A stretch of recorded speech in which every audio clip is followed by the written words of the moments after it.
काहे राजा जी? हो रानी। अरे देखा हम अब घरे ना रहब हो। अरे ना राबू काहे? हम एक शर्त पे घरे रहा भी जान लिहा। कौन शर्त है हो? सुना बतावत है। बतावा।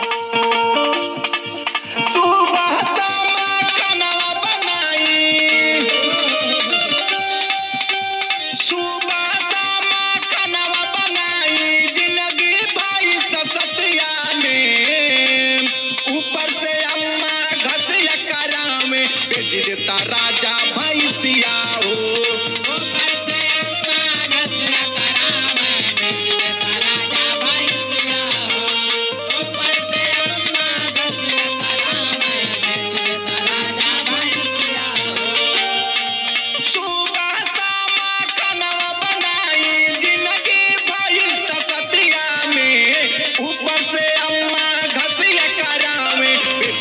राजा भैंसिया हो।